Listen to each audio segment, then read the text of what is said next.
Dhubri এমকো road অঞ্চলত 1998 চনতে স্থাপিত হোৱা শংকৰ আজান আদৰ্শ বিদ্যালয়ৰ প্ৰতিষ্ঠা দিৱস পালন কৰা হয়। লগতে বছৰেকীয়া ক্ৰীড়া প্ৰতিযোগিতাৰ বঁটা বিতৰণী আৰু বিদায়ী সভা অনুষ্ঠিত হয়। বিদ্যালয়খনৰ প্ৰতিষ্ঠা দিৱসৰ প্ৰতি সংগতি ৰাখি ৰাতিপুৱাই ধুবুৰী এমকে ৰোডৰ পৰা আৰম্ভ কৰা হয় সাংস্কৃতিক শোভাযাত্ৰা।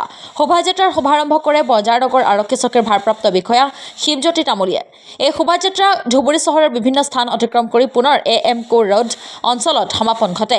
বঁটা বিতৰণী অনুষ্ঠান, বিদ্যালয়ৰ প্ৰতিষ্ঠা দিৱস, দশম শ্ৰেণীৰ ছাত্ৰ-ছাত্ৰীৰ বিদায় সমাগম আৰু 2025 চনৰ দশম শ্ৰেণীৰ পৰীক্ষাত কৃতিত্ব লাভ কৰা ছাত্ৰ-ছাত্ৰীৰ সম্বৰ্ধনা অনুষ্ঠান আৰম্ভণিৰ আগতে প্ৰিয় শিল্পী জুবিন গাৰ্গলৈ শ্ৰদ্ধাঞ্জলি জনাই শিক্ষক-শিক্ষয়িত্ৰী তথা ছাত্ৰ-ছাত্ৰীসকলে সভাৰ সভাপতি তথা বিদ্যালয়খনৰ অধ্যক্ষ শৌকাত আলী মোল্লাহ আদৰণি ভাষণ আগবঢ়ায় আৰু অনুষ্ঠানটো পৰিচালনা কৰে বিদ্যালয়খনৰ প্ৰধান অধ্যক্ষ তথা বৰ্তমানৰ ধুবুৰী কনিষ্ঠ ছোৱালী মহাবিদ্যালয়ৰ অধ্যক্ষ ফয়জাল হকে। আজিৰ এই অনুষ্ঠানত মুখ্য অতিথি হিচাপে উপস্থিত থাকে অৱসৰপ্ৰাপ্ত অধ্যক্ষ মনীন্দ্ৰ নাথ ৰায় আৰু বিশিষ্ট অতিথি হিচাপে উপস্থিত থাকে সোণাৰাম হাইস্কুলৰ প্ৰধান শিক্ষক আবু লাইছ প্ৰধানকে ধৰি আন কেইবাজনো বিশিষ্ট ব্যক্তিয়ে। কণ্ঠশিল্পী ৰাজু ডেকা আৰু মফিদুল হকে গীত পৰিৱেশন কৰাৰ লগতে গোৱালপৰীয়া গীতৰ নৃত্য কৰে বিদ্যালয়খনৰ কেইবাগৰাকীও ছাত্ৰীয়ে। মেইনলি এইটো ছাত্ৰ ছাত্ৰীৰ উদ্যোগতে কিন্তু আমাৰ শিক্ষকসকলেও ইয়াত সহায় সহযোগিতা কৰিছে। এইটো আচলতে আছিল আমাৰ বঁটা বিতৰণী সভা, প্ৰতিষ্ঠা দিৱস আৰু বিদায়ী ছাত্ৰ ছাত্ৰীসকলক বিদায় জনোৱা আৰু যোৱা বছৰত কৃতিত্ব অৰ্জন কৰা অসমৰ ভিতৰত 3টা ছাবজেক্টত টপাৰ মাৰ্ক পোৱা 100ত 100 পাইছে তেনেকুৱা ছাত্ৰ ছাত্ৰীসকলক সম্বৰ্ধনা জ্ঞাপন কৰা হওক। এইখন শংকৰ আজান আদৰ্শ বিদ্যালয়ৰ মই প্ৰতিষ্ঠাপক অধ্যক্ষ আছিলোঁ।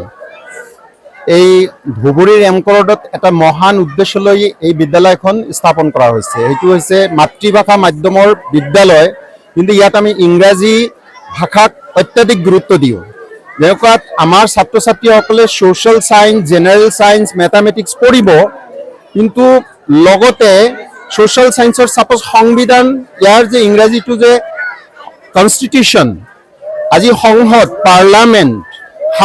পাৰ্লামেণ্টেৰিয়ান, তেওঁলোকে লগে লগে প্ৰত্যেকটা ছাবজেক্টৰ টাৰ্মছবোৰ ইংৰাজীত অধ্যয়ন কৰে।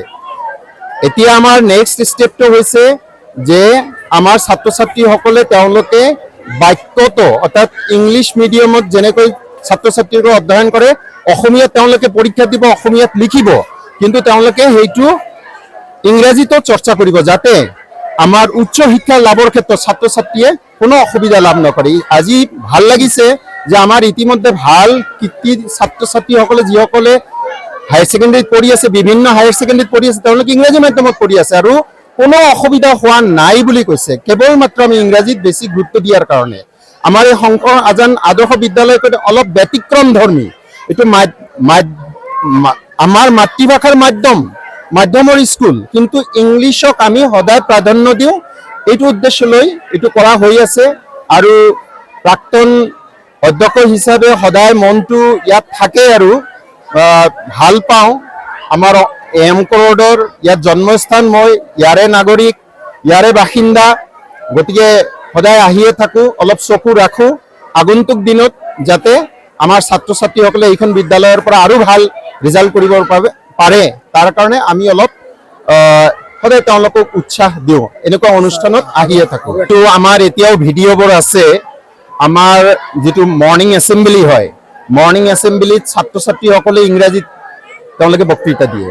সেইটো ছাৰ বাইদেউসকলে সদায় চেষ্টা কৰে আৰু মই থকা অৱস্থাততো বহুত ছাত্ৰ ছাত্ৰীসকলক তেনেকুৱা কৰিছিলেও। এইবেলিও আমাৰ গ্ৰীষ্মকালীন এটা ইংলিছৰ এটা ক্লাছ হৈছিল। এই বিদায়ী যিসকল ক্লাছ 10ৰ ছাত্ৰ ছাত্ৰী, তেওঁলোকৰ পাৰফৰ্মেঞ্চটো ইমান ভাল আছিল, তেওঁলোকে সকলোখিনি কথা ইংলিছত কৈছিল। গতিকে ইংলিছত যাতে কথা ক'ব পাৰে, ইংলিছত কেনেকৈ কি কৰিব, তাৰ কাৰণে আজি এজন আমি গায়ক ছিংগাৰ আৰু এজন টিচাৰকো মাতিলোঁ। তেওঁ সেই একে কথা ক'লে, আমি যেনেকৈ মানে ইংলিছ শিকাৰ কাৰণে চৰ্চা কৰি আছোঁ আৰু বিশেষকৈ আমাৰ ইয়াৰ পৰা পাছ কৰি যোৱা যিবিলাক হায়াৰ এডুকেশ্যন লৈছে, তেওঁলোকৰ পৰা আমি এতিয়ালৈকে তেনেকুৱা শুনা নাই। তেওঁলোকে যেনেকুৱা ক'বও পাৰে, লিখিবও পাৰে।